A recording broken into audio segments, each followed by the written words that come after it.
Comment préparer et suivre la mise en œuvre des décisions prises en Conseil des ministres? Comment faire travailler plusieurs ministères sectoriels ensemble sur ces mêmes décisions? Des préoccupations qui 2 jours durant ont occupé les directeurs de cabinet des ministres, les secrétaires généraux des ministères et leurs adjoints respectifs.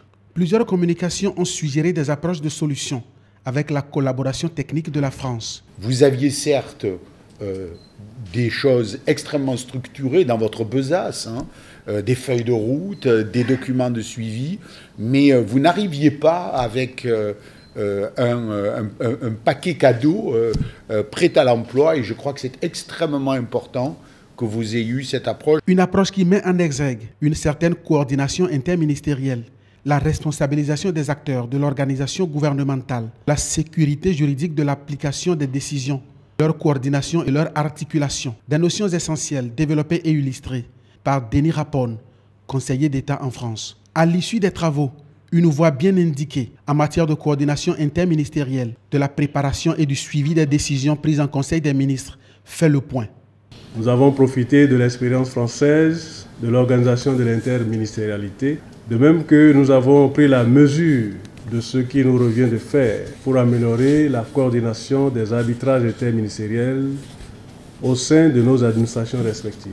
Edouard Ouéouro, en clôturant officiellement les travaux, a rappelé aux hauts fonctionnaires participant aux échanges l'utilité et la raison d'être même de la coordination des actions entre différents ministères sectoriels. Je voudrais que nous retenions de nos échanges qu'une bonne coordination de l'interministériel contribue au succès de l'action gouvernementale.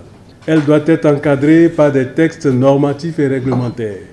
Notre droit positif pourrait s'enrichir de nouveaux textes dont la nécessité se révèle déjà. Mais cette interministérialité doit aussi et surtout se fonder sur la collaboration agissante et la convivialité entre les cadres des ministères impliqués dans l'activité gouvernementale. Pour les participants à la conférence, 2 notions principales se sont dégagées et ont orienté fortement les échanges: l'interministérialité et l'intraministérialité. L'intraministérialité.